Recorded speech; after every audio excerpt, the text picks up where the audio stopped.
नमस्कार,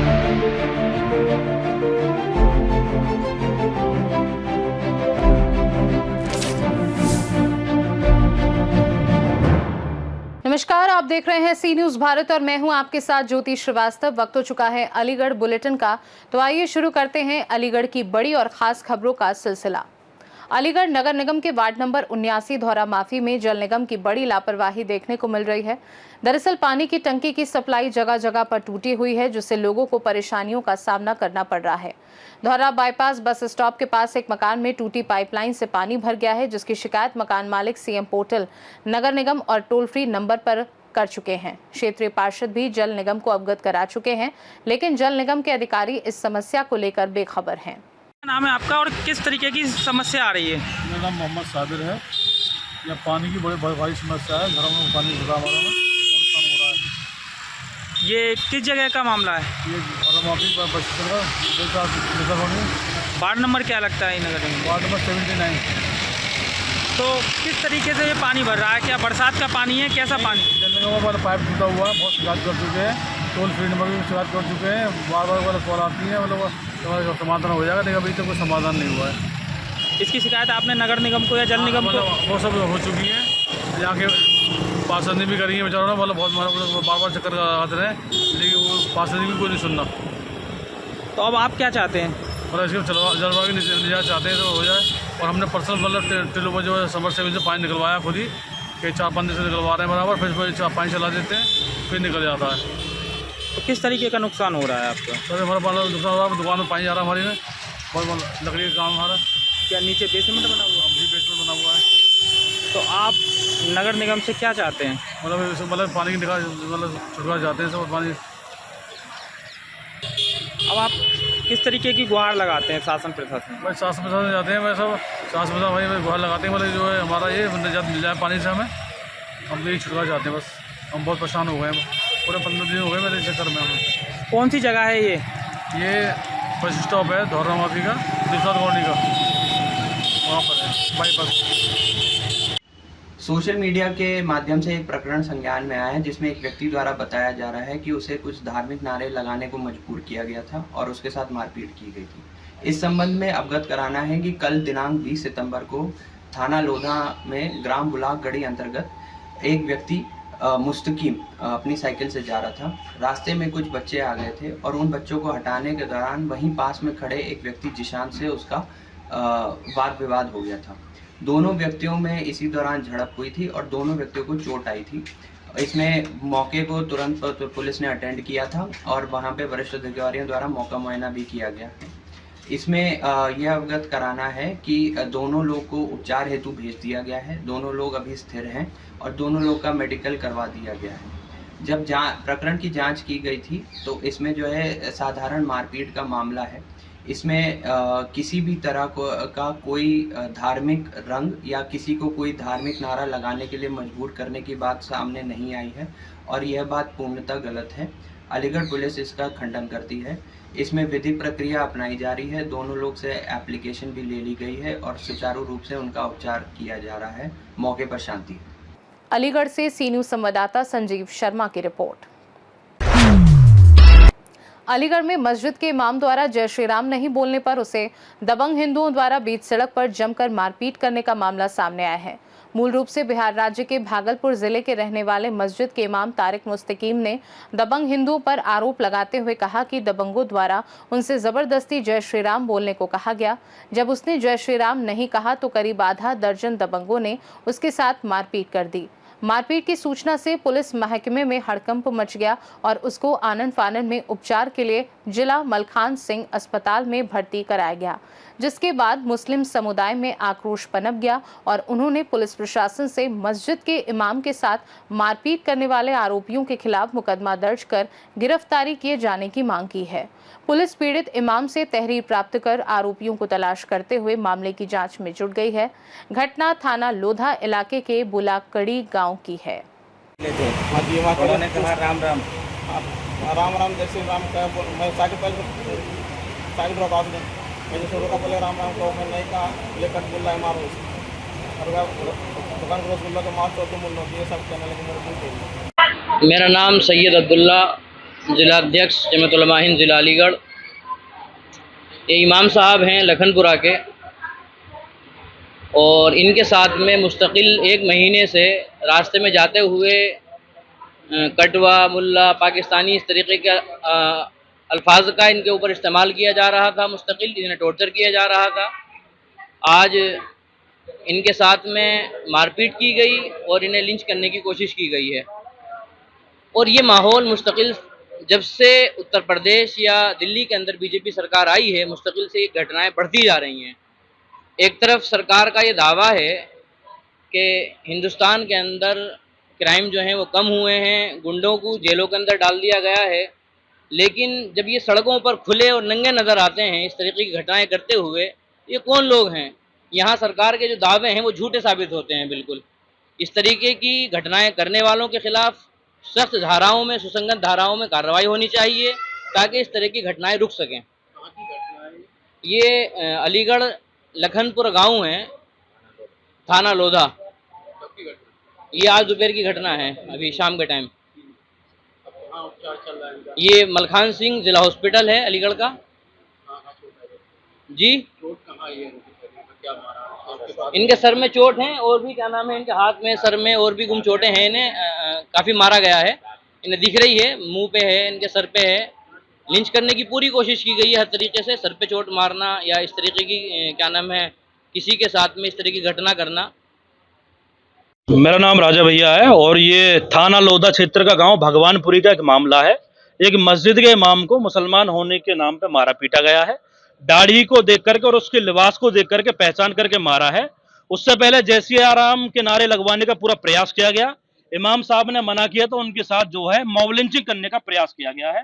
थाना लोधा क्षेत्र की जो पुलिस है उसने मामले को मैनेज करने के लिए तहरीर अपने आधार पर लिखवाई है, जबकि पीड़ित परिवार ने, अभी आपने देखा होगा किस तरीके को उन्होंने कहा कि हमें जो है एक धार्मिक पहचान के नाम पर मारा पीटा गया। आए दिन कानून व्यवस्था जिस तरीके से जिला अलीगढ़ की हो रही है, उसके साथ साथ पूरे प्रदेश में कानून व्यवस्था का ये हाल है कि एक कोई भी आदमी निकल करके जाता है और आतंक लोगों की भीड़ आती है और किसी को भी जो है मार पिटाई करके जिंदा मार देते हैं। पिछले दिनों में अलीगढ़ में 3 महीने के अंदर चौथी घटना ये हुई है, लेकिन किसी भी आरोपियों पर सख्त कार्रवाई नहीं हुई है। अलीगढ़ की पूरी के पूरी कानून व्यवस्था यहाँ का पुलिस प्रशासन चलाना में विफल रहा है। अगर कानून का डर लोगों में होगा तो इस तरह की घटनाओं पर रोक लगेगी, लेकिन कोई भी डर लोगों के अंदर कानून व्यवस्था का नहीं है। आए दिन धर्म के नाम पर मार पिटाई, बदतमीजी और प्रताड़ना दिन ब दिन देखी जा रही है। आज यही घटना एक इमाम के साथ हुई है, जो कि इमाम एक मिल्लत का लीडर होता है, कौम का लीडर होता है, उसके साथ जिस तरीके की बर्बरता की गई, इसको बर्दाश्त नहीं किया जाएगा। कल कप्तान साहब के यहाँ पे एक डेलीगेशन तमाम विपक्षी दलों का जाएगा, वो इस मामले में मुलाकात करेंगे और कहेंगे कि आप जिस तरीके से बर्बरता हो रही है, आतंकवादी की घटना जिस तरीके से ये कर रहे हैं लोग, इन पर लगाम लगाई जाए, अन्यथा एक बड़ा आंदोलन सर्व समाज के तरफ से और विपक्षी दलों का कप्तान ऑफिस में करने का काम करेंगे। देखिए 10 से 15 लोग थे, 7-8 लोगों का नामजद इन्होंने किया है एफआईआर में, और सर पूरी तरीके से फाड़ दिया है, पूरा चेहरा लहूलुहान है, कपड़ों पर ब्लड आप देख सकते हैं। जिस तरीके से बर्बरता उनके साथ हुई है, मुझे लगता है धारदार हथियार का प्रयोग किया गया है। उनको मारने की पूरी प्लानिंग थी, वो तो ईश्वर ने उनकी उम्र लंबी रखी थी इसलिए बच गए, वरना उनका प्लान था कि इनको जान से मार दिया जाए। मेरा नाम महमूदुल हसन कासमी, मैं इमाम शाही जामा मस्जिद अपर फोर्ट और सदर तहसील कोल का मैं जमीयत उलमा का सदर हूँ।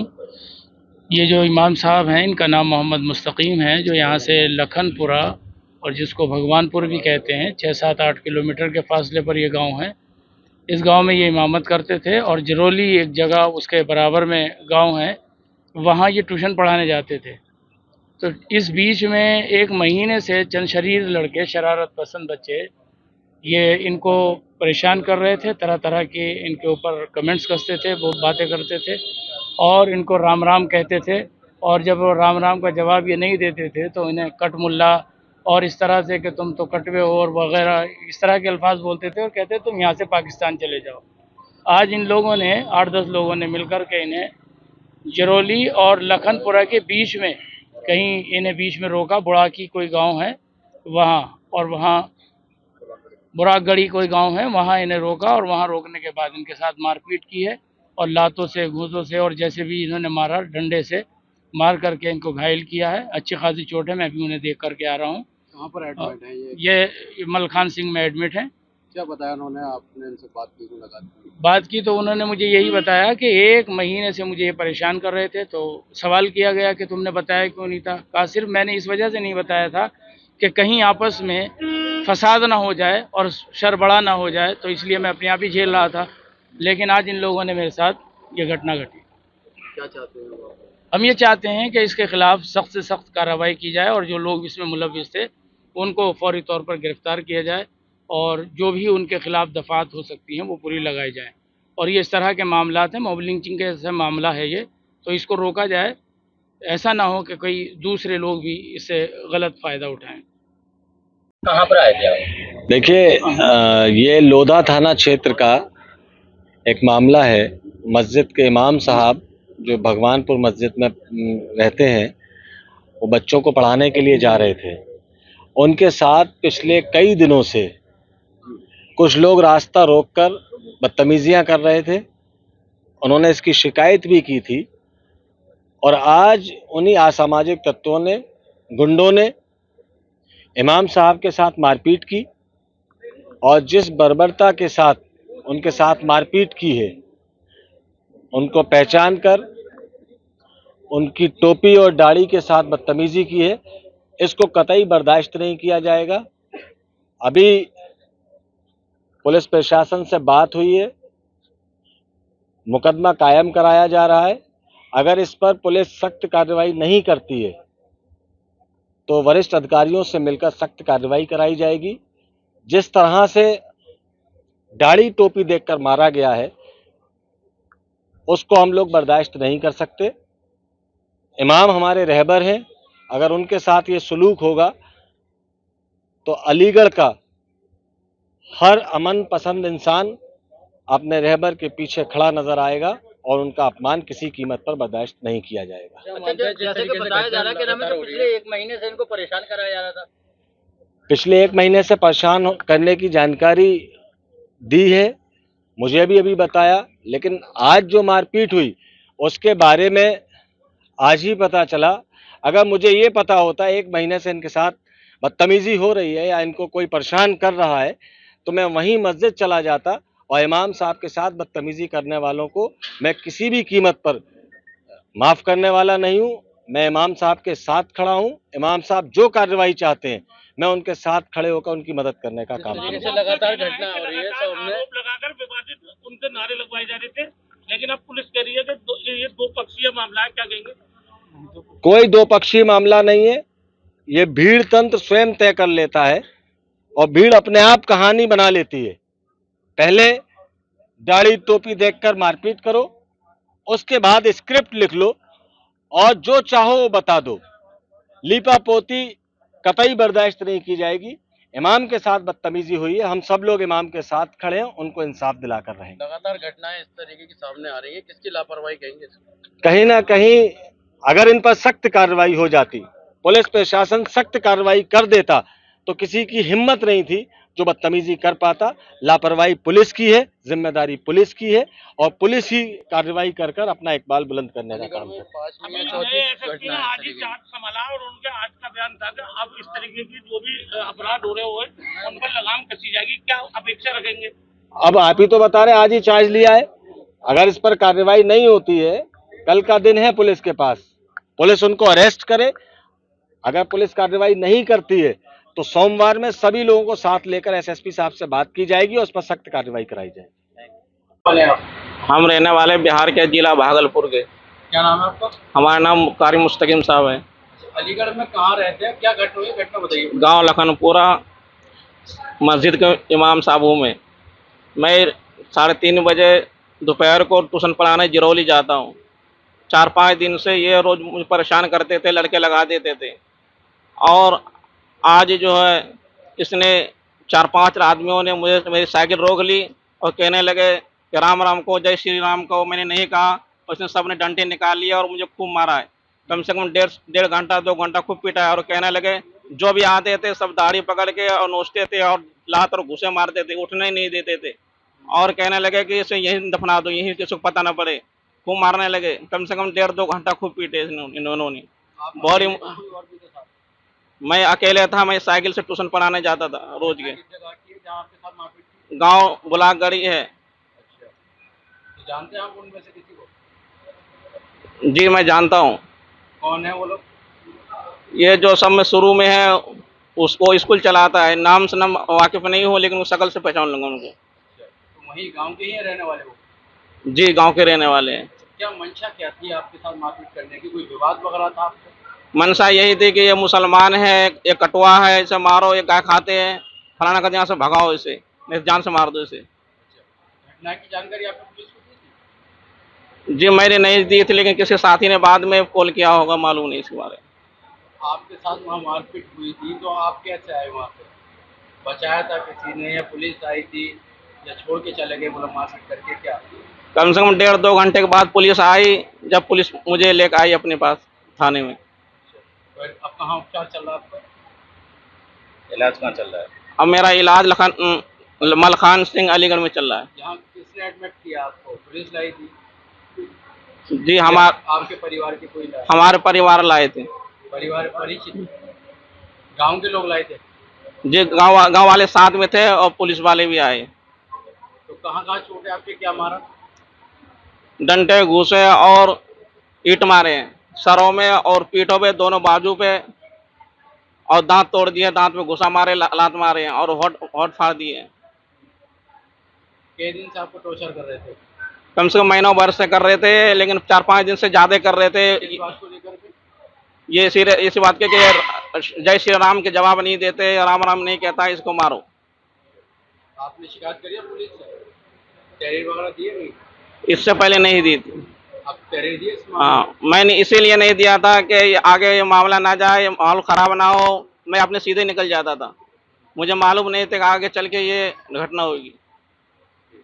कहाँ पर आए थे आप? देखिए ये लोधा थाना क्षेत्र का एक मामला है। मस्जिद के इमाम साहब जो भगवानपुर मस्जिद में रहते हैं, वो बच्चों को पढ़ाने के लिए जा रहे थे। उनके साथ पिछले कई दिनों से कुछ लोग रास्ता रोककर बदतमीजियां कर रहे थे। उन्होंने इसकी शिकायत भी की थी और आज उन्हीं असामाजिक तत्वों ने, गुंडों ने इमाम साहब के साथ मारपीट की और जिस बर्बरता के साथ उनके साथ मारपीट की है, उनको पहचान कर उनकी टोपी और दाढ़ी के साथ बदतमीजी की है, इसको कतई बर्दाश्त नहीं किया जाएगा।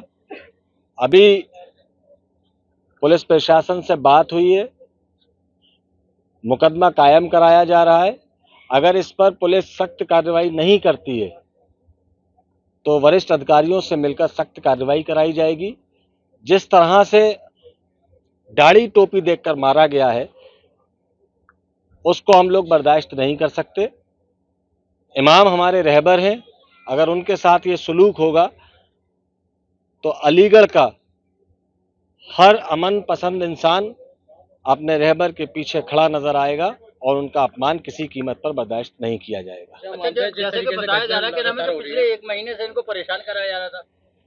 पिछले 1 महीने से परेशान करने की जानकारी दी है, मुझे भी अभी बताया, लेकिन आज जो मारपीट हुई उसके बारे में आज ही पता चला। अगर मुझे ये पता होता 1 महीने से इनके साथ बदतमीजी हो रही है या इनको कोई परेशान कर रहा है तो मैं वहीं मस्जिद चला जाता और इमाम साहब के साथ बदतमीजी करने वालों को मैं किसी भी कीमत पर माफ़ करने वाला नहीं हूँ। मैं इमाम साहब के साथ खड़ा हूँ। इमाम साहब जो कार्रवाई चाहते हैं मैं उनके साथ खड़े होकर उनकी मदद करने का काम करूँगा। जैसे लगातार घटना हो रही है तो हमने आरोप लगाकर विवादित उनसे नारे लगवाए जा रहे थे, लेकिन अब पुलिस कह रही है कि ये 2 पक्षीय मामला है, क्या कहेंगे? कोई 2 पक्षीय मामला नहीं है। ये भीड़ तंत्र स्वयं तय कर लेता है और भीड़ अपने आप कहानी बना लेती है। पहले दाढ़ी टोपी देखकर मारपीट करो, उसके बाद स्क्रिप्ट लिख लो और जो चाहो वो बता दो। लीपा पोती कतई बर्दाश्त नहीं की जाएगी। इमाम के साथ बदतमीजी हुई है, हम सब लोग इमाम के साथ खड़े हैं, उनको इंसाफ दिलाकर रहेंगे। लगातार घटनाएं इस तरीके की सामने आ रही है, किसकी लापरवाही कहेंगे? कहीं ना कहीं अगर इन पर सख्त कार्रवाई हो जाती, पुलिस प्रशासन सख्त कार्रवाई कर देता तो किसी की हिम्मत नहीं थी जो बदतमीजी कर पाता। लापरवाही पुलिस की है, जिम्मेदारी पुलिस की है और पुलिस ही कार्रवाई कर कर अपना इकबाल बुलंद करने का काम करती है। अभी नए एसएसपी ने आज ही चार्ज संभाला और उनके आज का बयान था कि अब इस तरीके की जो भी अपराध हो रहे हुए उन पर लगाम कसी जाएगी, क्या अपेक्षा रखेंगे? अब आप ही तो बता रहे हैं, आज ही चार्ज लिया है। अगर इस पर कार्रवाई नहीं होती है, कल का दिन है पुलिस के पास, पुलिस उनको अरेस्ट करे।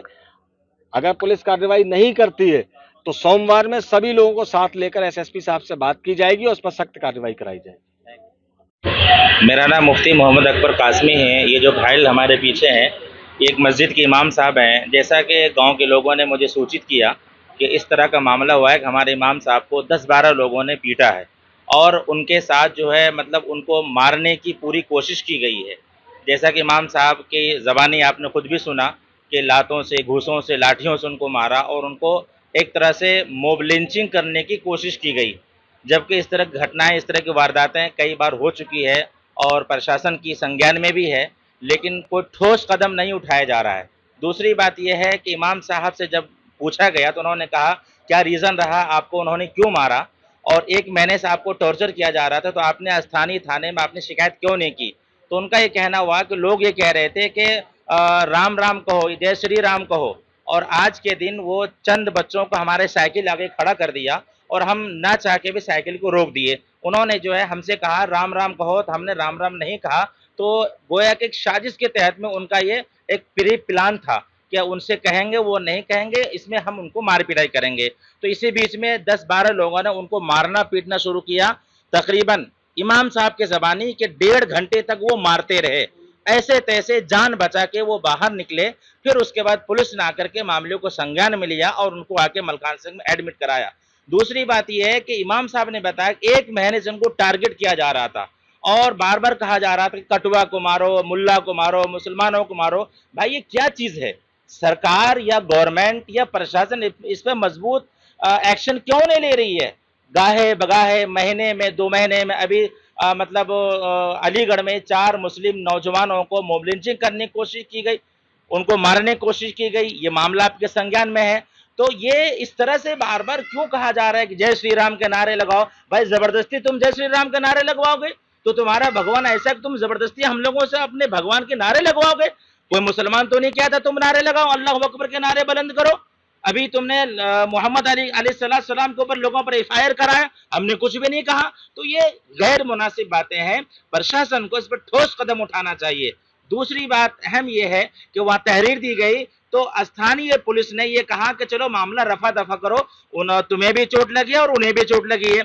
जब एक तरफ एक आदमी हो और दूसरी तरफ 10 या 12 आदमी हो तो साफ जाहिर होता है कि सामने वाले को चोट नहीं लगी है, वो दिफा में लगी होगी। अब दूसरे को जब मार रहे होंगे तो उनकी वजह से उनको चोट लगी होगी। तो पुलिस ने जो मामले को वहीं रफा दफा करने की कोशिश की है, हालांकि पुलिस की यहाँ पर लापरवाही है, मुकम्मल तौर पर लापरवाही है। इसलिए मैं प्रशासन से एक अपील करना चाहता हूं कि फौरी तौर पर इस पर एक्शन लिया जाए और मोब लिंचिंग करने की जो कोशिश की है और एक आदमी को 10 आदमी 12 आदमी मिलकर के मारे, उसी को हुजूमी तशद्दुद कहा जाता है, उसी को मोब लिंचिंग कहा जाता है। इस मोब लिंचिंग के ताल्लुक से मेरा यह कहना है जितना जल्द हो सके इस पर एक्शन लिया जाए और जिन लोगों ने इसकी मार पिटाई करने की कोशिश की है उनको सख्त सजा दी जाए और उनके खिलाफ सख्त कार्रवाई हो, मेरा ये मानना है। और तमाम स्थानीय गांव वालों को ये कहना है कि इमाम साहब के साथ जो मार पिटाई हुई है वो एक कौम के मुक्तदा है, मुक्तदी के मुक्तदा है इमाम साहब, और इमाम साहब पूरे गांव के वो रहनुमा होते हैं। जब हमारे रहनुमा सही सलामत नहीं है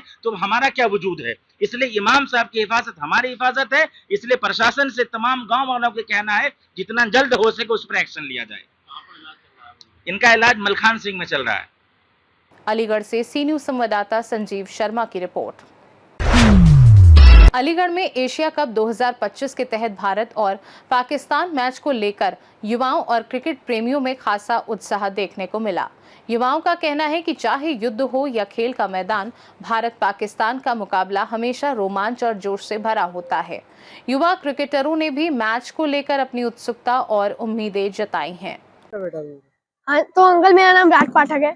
राज ये बताओ विराट ये बताओ किस तरह से देखते हो इंडिया पाकिस्तान का मैच? मैं बहुत उत्सुकता से इंडिया पाकिस्तान के मैच को देखता हूँ और देखने में बहुत मजा आता है। क्या महत्वपूर्ण लगता है तुम्हें इंडिया पाकिस्तान के? इंडिया पाकिस्तान के मैच में ये महत्वपूर्ण लगता है कि इंडिया पूरी जान लगा के मैच खेलती है और पाकिस्तान को धूल चटाती है। क्या कभी ऐसा लगा कि इंडिया पाकिस्तान का जब मैच होता है कि युद्ध देख रहे हैं? हाँ, बहुत बार। अभी ऑपरेशन सिंदूर भी हुआ था तो मोदी जी ने कहा था कि ऑपरेशन सिंदूर अभी जारी है, और सूर्य कुमार यादव ने पिछले मैच में पाकिस्तान से बिना हाथ मिलाए भी गए थे और उन्होंने एक इंटरव्यू में बोला भी था कि मैं अपने इंडियन आर्मी को ट्रिब्यूट किया था। नाम बता दीजिए आपको, और इंडिया पाकिस्तान के मैच को लेकर क्या कहेंगे आप? मेरा नाम अजय शर्मा है। एशिया कप में भारत और पाकिस्तान के बीच एक बार फिर से मुकाबला होने जा रहा है। पहले मुकाबले में भारतीय टीम ने जीत हासिल की, एक तरफा पाकिस्तान को हरा दिया था। और भारत पाकिस्तान के बीच जब भी कोई मुकाबला होता है तो जो जंग से कम नहीं है। भले ही क्रिकेट का मैच हो, लेकिन जंग जैसा माहौल दिखता है और भारतीय टीम बहुत मजबूत है, जीत हासिल करेगी। कौन सा प्लेयर ऐसा लग रहा है कि चल रहा है और इस बार भी देखिए, चलेगा? भारतीय टीम बल्लेबाजी हो, गेंदबाजी हो या क्षेत्ररक्षण हो, सब में बहुत मजबूत है।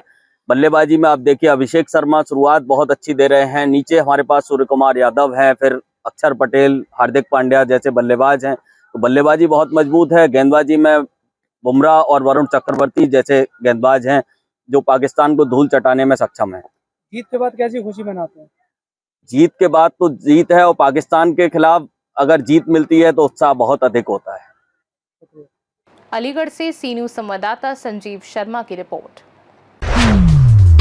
अलीगढ़ में राजा बलवंत सिंह की पुण्यतिथि के अवसर पर थाना बन्ना देवी स्थित अखिल भारतीय क्षत्रिय महासभा ट्रस्ट के कैंप कार्यालय पर आयोजित कार्यक्रम में विभिन्न क्षत्रिय संगठनों सहित हर समाज और वर्ग के लोग एकजुट होकर शामिल हुए और राजा बलवंत सिंह के बलिदानों को श्रद्धांजलि अर्पित की। इस दौरान वक्ताओं ने बताया कि राजा बलवंत सिंह न केवल एक बड़े जमींदार थे, बल्कि समाज के सबसे बड़े परोपकारी भी रहे, जिन्होंने गरीब, मजदूर और पिछड़े तबके के लिए स्कूल कॉलेज की स्थापना कर शिक्षा को प्राथमिकता दी। उनका जीवन सर्व समाज की सेवा को समर्पित था, जो दर्शाता है कि एक सच्चा राजा और क्षत्रिय केवल अपने वर्ग के लिए नहीं बल्कि पूरे समाज के लिए होता है। क्या नाम है आपका और आज किस तरह का कार्यक्रम आपने रखा है? मेरा नाम कृपाल चौहान है, प्रदेश उपाध्यक्ष अखिल क्षत्रिय महासभा ट्रस्ट के संगठन में दायित्व मिला हुआ है। और प्रोग्राम हमने राजा बलवंत सिंह की जयंती मनाने के लिए प्रोग्राम रखा है। कितने लोगों का कार्यक्रम था, कौन कौन यहाँ मौजूद रहा? यहाँ पर 50 के करीब लोग आए हुए थे जो अलग अलग संगठन से हैं। और कार्यक्रम इस प्रकार का था, इनकी जयंती मनाई गई थी, राजा बलवंत सिंह जी की जयंती मनाई गई थी। राजा बलवंत सिंह की जयंती के उपलक्ष्य में कोई संदेश देना चाहेंगे आप? राजा बलवंत सिंह एक बहुत अच्छे राजा थे जिन्होंने अखिल क्षत्रिय महासभा का गठन किया था और मैनपुरी से लेकर कश्मीर तक के राजाओं को सबको इकट्ठा किया था।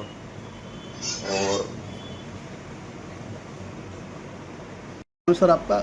मेरा नाम इंद्रदेव सिंह चौहान है। आज किस तरह के कार्यक्रम में शामिल हुए? आज राजा बलवंत सिंह महाराज जी का जयंती का कार्यक्रम था जो हमारे बन्ना देवी स्थित कैंप कार्यालय पर आज मनाया गया। क्या संदेश देना चाहोगे इस मौके पर? संदेश देना चाहते हैं कि राजा बलवंत सिंह जी जिस तरह से क्षत्रियों को और सब समाजों को इकट्ठा करके एक संगठन के रूप में उनको आगे बढ़ने के लिए प्रेरणा दी। राजा बलवंत सिंह महाविद्यालय का निर्माण करके शिक्षा का जो स्तर उस समय बहुत नीचे था उसको उठाने का उन्होंने जो काम किया, समाज के बीच में पहुंच करके हम अपने युवाओं में, अपने समाज में जागृति पैदा करना चाहते हैं कि शिक्षित बनिए, संगठित बनिए, तभी आपका भविष्य उज्ज्वल है। क्या नाम है आपका और किस तरह का कार्यक्रम आज यहाँ पर रखा गया है? मैं ठाकुर मुकेश सिंह रावल, मैं राष्ट्रीय उपाध्यक्ष हूँ बरनी सेना से जी। आज यहाँ पर महाराजा बलवंत सिंह की जयंती के उपलक्ष्य में कार्यक्रम रखा था यहाँ। और राजा बलवंत सिंह की जो हमने जयंती का जो पर्व जो मनाया है, यहाँ पर सैकड़ों जगह जगह के लोग सैकड़ों की संख्या में आके उपस्थित रहे हैं। हर समाज से, हर बिरादरी से, हर तरह के लोग यहाँ आए हैं, क्योंकि राजा बलवंत सिंह किसी एक के राजा नहीं थे। वो एक बड़े परोपकारी और सर्व समाज को साथ लेके चलने वाले राजा थे, जिन्होंने हर समाज के हर गरीब तबके को, दबे कुचले को, जिसको भी उनको लगा कि ये दबा कुचला है तो उन सबको ऊपर उठाते थे। और वो अपने उससे दान दे के कॉलेजेस, स्कूल्स और शिक्षा पर उनका पूरा ध्यान रहता था। उनके दरवाजे से कोई भी ऐसा नहीं होता था कि ये हमारी समाज से है या किसी अन्य समाज से है। तो वो सभी तरह के लोग, वो सबसे बड़े परोपकारी राजा रहे जो यहाँ के अवागढ़ से एक बड़े जमींदार होने के साथ साथ वो राजा भी थे। तो जो सबसे ज़्यादा पुण्य का काम जो कमाते थे वो यही थे राजा। इसीलिए आज हमारी सबके बीच में ये कार्यक्रम रखा गया है कि जिससे कि ये संदेश पहुँचे लोगों को कि राजा या क्षत्रिय किसी एक जाति का नहीं होता, वो सर्व समाज का होता है, उसको सर्व समाज के इतना ही काम करना चाहिए। अलीगढ़ से सीनू संवाददाता संजीव शर्मा की रिपोर्ट। नवरात्रि के पावन पर्व को लेकर मां दुर्गा की उपासना और व्रत भक्ति में जुटे भक्तों की थाली शुद्ध और सुरक्षित रहे, इसी संकल्प के साथ खाद्य सुरक्षा एवं औषधि प्रशासन अलीगढ़ ने अपनी विशेष टीम गठित कर दी है। ये टीम पूरे जनपद में सक्रिय रहकर खाद्य कारोबारियों को शुद्धता और स्वच्छता के सख्त निर्देश दे रही है। टीम ने व्यापारियों से कहा कि सड़े गले फल सब्जियों का प्रयोग न करें, तेल का बार बार इस्तेमाल न हो और खाद्य पदार्थों को ढक कर रखें। विभाग ने व्यापारियों से अपील की है कि वे नियमों का पालन कर उपभोक्ताओं का विश्वास बनाए रखें। आगामी पवित्र नवरात्र त्योहार के दृष्टिगत आम जनमानस को सुरक्षित खाद्य एवं पेय पदार्थ उपलब्ध कराने के लिए विशेषकर वो खाद्य एवं पेय पदार्थ जो इस व्रत के त्योहार में बहुतायत में प्रयोग किया जाते हैं, उनकी गुणवत्ता सुनिश्चित करने के लिए 3 टीमों का गठन किया गया है। ये टीमें नियमित सतत निगरानी करते हुए प्रभावी प्रवर्तन कार्रवाई क्षेत्र में आज 8-18 सितंबर से कर रहे हैं।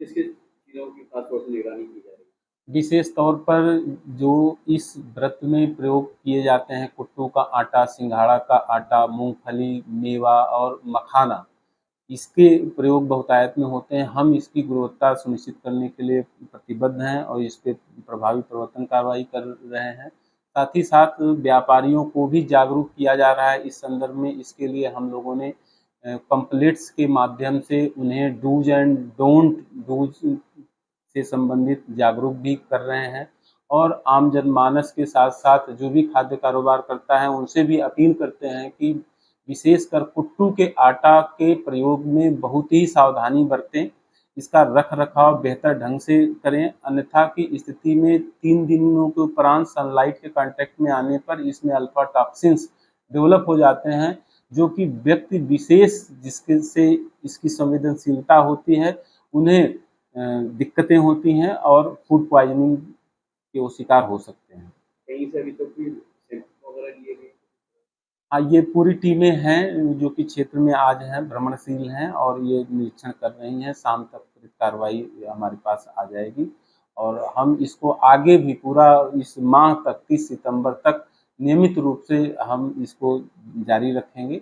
इसके साथ ही साथ शासन के निर्देश पे अभी एक विशेष अभियान चला के डूडा से समन्वय स्थापित कर हम लोग 2 अक्टूबर तक समस्त प्रकार के जो भी फूड वेंडर्स हैं, स्ट्रीट फूड वेंडर्स स्पेशली, हम उनके ट्रेनिंग का प्रोग्राम, रिगरस ट्रेनिंग का प्रोग्राम रख रहे हैं और हम उन्हें सभी को साफ सफाई, स्वच्छता एंड जो भी नियम हैं, एफएसएस एक्ट है, उसके प्रति प्रशिक्षित भी करेंगे, जागरूक करेंगे और आगे वो सारी सावधानियां व्यवहार में लाने के लिए उन्हें प्रेरित कर रहे हैं।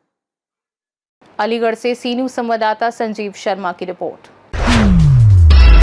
अलीगढ़ पहुंचे उत्तर प्रदेश के गन्ना विकास एवं चीनी मिलें मंत्री तथा जनपद प्रभारी मंत्री लक्ष्मी नारायण चौधरी ने सर्किट हाउस स्थित सभागार में प्रेस वार्ता कर 56वीं जीएसटी काउंसिल की बैठक में लिए गए ऐतिहासिक निर्णयों की जानकारी दी। उन्होंने बताया कि नवरात्रि के पहले दिन से लागू होने वाली नई जीएसटी दर संरचना में आम जनता को बड़ी राहत दी गई है, जिसमें 5% और 12% की सरल 2 दर व्यवस्था लागू की गई है, जबकि विलासिता और लग्जरी वस्तुओं पर 40% कर दर रखी गई है।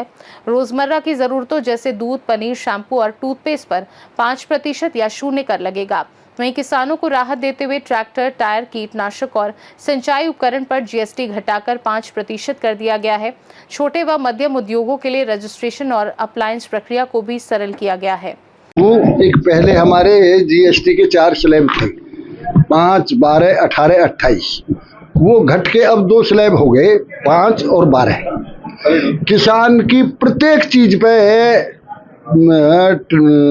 जीएसटी का लाभ मिला है, चाहे खाद हो, चाहे ट्रैक्टर हो, चाहे किसान के उत्पाद हो, चाहे दूध से बने उत्पाद हो, चाहे दूध हो, चाहे आपकी पेपरमेंट की खेती हो, हर चीज पर किसान की पे टैक्स घटा है।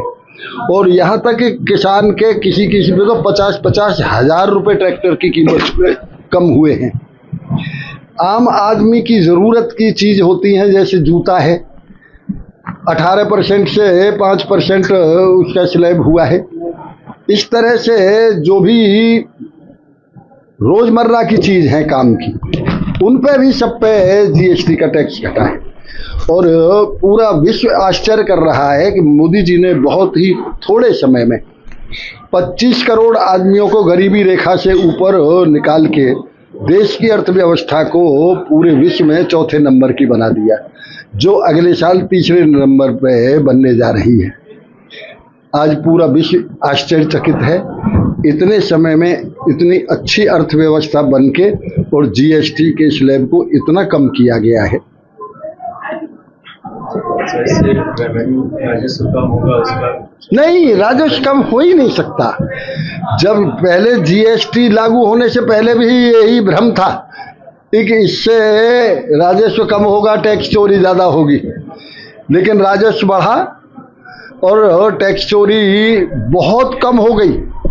और अब इससे जब से आप ये देख लेना 1 महीने का नतीजा, इससे मनी सर्कुलेशन मार्केट में बहुत बढ़ेगा, खरीदारी और ज़्यादा होंगी। और सबसे बड़ा जो लाभ होगा वो होगा स्वदेशी वस्तुओं का निर्माण, सबसे बड़ा लाभ, क्योंकि स्वदेशी वस्तुओं पे ही ये स्लैब सब कम हुआ है। तो इससे बहुत बड़ा लाभ ये होगा, एक अब जो हमारे हाथ के कारीगर हैं हमारे देश में हैं जो, और मैं तो ये सुझाव दूंगा एक समस्त व्यापारियों को ये बोर्ड लगा देने चाहिए, एक स्वदेशी निर्मित। और सब जनता से भी मैं अपील करूंगा कि उन्हें इन त्योहारों के मौके पर स्वदेशी निर्मित वस्तु ही खरीदनी चाहिए।